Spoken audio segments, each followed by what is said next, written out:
Good morning, guys. It's H. What's up, you guys? Welcome to VBS number 2. Yeah, today's VBS number 2, day 2. So that's pretty cool and exciting, you guys. Yes. So I'm just heading out. So I'll talk to you guys when I am done getting out. So I'll talk to you guys then. So that's what I'm doing. Alright, get my key. Yeah.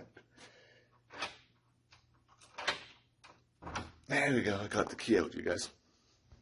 This is my vlog channel. Check out my main channel. Do. It's Go Dogs for One. Now you guys are at the reuse center, so that's what we are doing.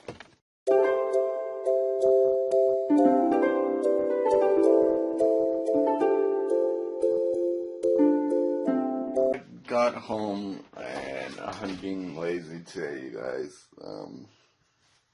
But don't know what I'm gonna do. Make for supper tonight. I don't know what to make for supper tonight, you guys. Let's see.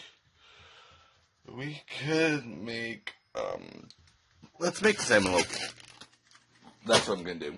So that's what we're gonna do. So I will talk to you guys when I make salmon loaf. Never mind, I'm gonna have some cheesy dogs, you guys. Not cheesy dogs, sorry, corn dogs. Yeah, we're gonna have some corn dogs. So I'm just putting them in the oven. So I will talk to you guys when it's done. Now, you guys, I'm just going for a walk with Dad and my niece Lux. So that's pretty what we are doing. So I will talk to you guys when I am done going for a walk with them. So I'll talk to you guys then. So I hope you guys enjoyed this episode. If you guys do, give it a big thumbs up and tell me in the comments what you guys want me to do tomorrow with a brand new video. Goodbye.